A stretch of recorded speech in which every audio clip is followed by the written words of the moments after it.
이 슈츠를 좋아했던 건 그런 이유에서였을 것 같은데요. 다음 얘기로 들어가기 전에 좀 개인적으로 뭐 하나만 네. 여쭤봐도 됩니까?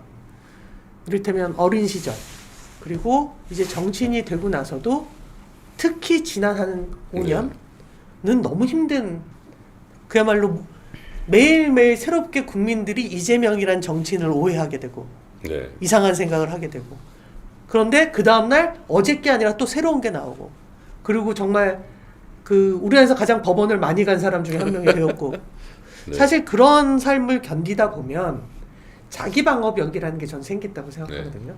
그러니까 누구도 잘 쉽게 믿지 못하고 네. 뭔가 나를 꽁꽁 싸매게 되고, 그런데 그 유세하시는 모습이나 어떤 모습들을 보면 그걸 좀 넘어서신 것 같은, 그래서 그런 게 너무 궁금했어요. 어떻게 이겨냈는가? 그냥 강철 멘탈이야 이런 거 말고 네. 그럴 때 사람들을 미워하지 않는 법이 있을 것 같아요. 글쎄 뭐 그 특별한 기술이 있는 건 아니고요. 견뎌내야 되는데 그냥 견뎌내는 건 너무 힘들죠.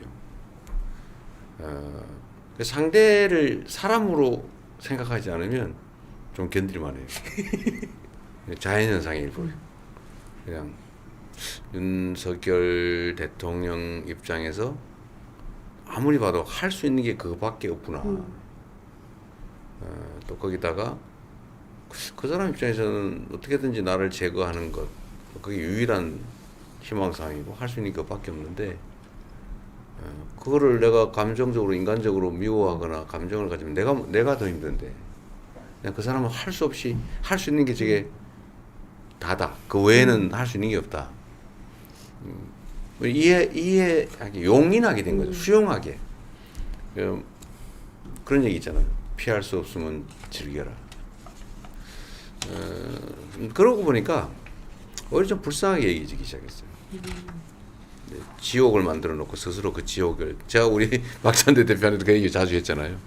지옥을 만들어 놓고 자기가 그 지옥 안에서 막 괴로워하는 거예요. 이 불가에 나오는 얘기잖아요. 그리고 누군가를 구렁텅이에 빠뜨려서 가해하려다가 자기가 빠져버린 거죠. 그게 어쩌면 우리 국민들 입장에서는 5년 또는 어쩌면 그 이상 그렇게 되지 않고 지금이라도 어쨌든 종결할 수 있게 됐으니까 어쩌면 또 잘된 측면도 있는 거죠. 그래서 제가 인과응보, 사필귀정 이런 걸 자꾸 믿게 돼요. 인간 세상에도 그런 게 있지 않겠냐 그런 생각이 들고, 아까 저 영상 얘기를 좀 하면, 제가 이 견디는 모든 힘의 원천은 어머니 같아요. 그러니까 저는 불가능한 도전을 참 많이 했는데, 공장 생활하면서 돈을 받고 대학을 다닌다는 생각을 어디 꿈에나 했겠어요. 근데 그거는 81년에 첫 제도 생긴 거잖아요. 비슷한 시대로 이해하실 건데, 그때는 본고사 했었잖아요. 그렇죠. 근데 그건 학원 다니는 고학생 입장에서 전혀 할 수 있는 일이 아니에요. 그런데 이게 전두환 군사 쿠데타 후에 예비고사, 학력고사만 보는 걸로, 맞아요. 그걸로 이제 학교 가는 제도가 생기고, 또 일정 점수 이상 등수 안에 되면 뭐 돈을 주는, 등록금 면제에다가 생활비까지 주는 그런 제도 처음 생겼단 말이에요.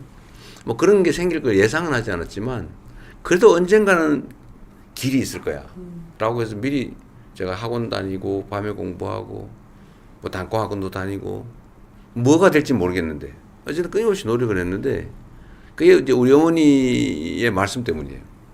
우리 넷째 아들은 잘 될 거야. 근거는 점쟁이. 점쟁이.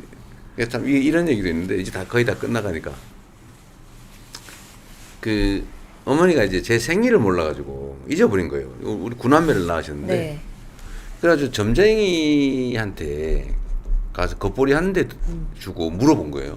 얘 생일이 며칠이지? 그러니까 점쟁이가 이제 가르쳐 준 거죠. 가르치면서 이렇게 말을 붙였대요.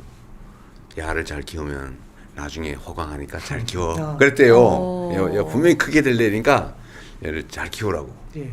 그래서 이 어머니가 평생 저를 보기만 하면 넷째야, 얘야, 너는 잘 돼. 그리고 제 입장에서는 어머니가 저를 많이 아껴줬어요. 자식들은 다 스스로 그렇게 느끼죠. 그렇죠. 네. 근데 그 어머니의 그 말씀을 저는 평생 그 생각을 했어요. 그래, 나는 잘 될 거야. 어떤 상황이 처해도 나는 원래 잘 될 건데 이 상황은 잠시 어려움이야. 그래서 끊임없이 이렇게 긍정적 마인드. 긍정적 마인드. 플라시보 같은. 불가능한 도전을 하는 그 용기의 원천. 그게 이제 어머니고요. 저는 저 장면에 이제 어머니가 저를 공장을 데려다 줬단 말이에요. 근데 저는 초등학교 다닐 때는 그런 게 없었어요. 꽉도 집 앞에서 그냥 지 혼자 학교 갔다 오는 거예요. 한 6km 되지만. 근데 공장을 다니니까 어머니 손을 딱 잡고 공장을 데려다 준 거예요. 저 손 잡고 어딜 가본 게 그때가 기억으로는 처음이에요. 그래서 너무 행복했어. 어머니 손을 잡고 공장을 가는 게. 그리고 예. 가끔씩은 저녁 때 공장에 와서 또 집으로 데려갔단 말이에요. 그러니까 너무 행복했어요. 후보님 네. 잠깐 보고 받으러 가셔야 된대요.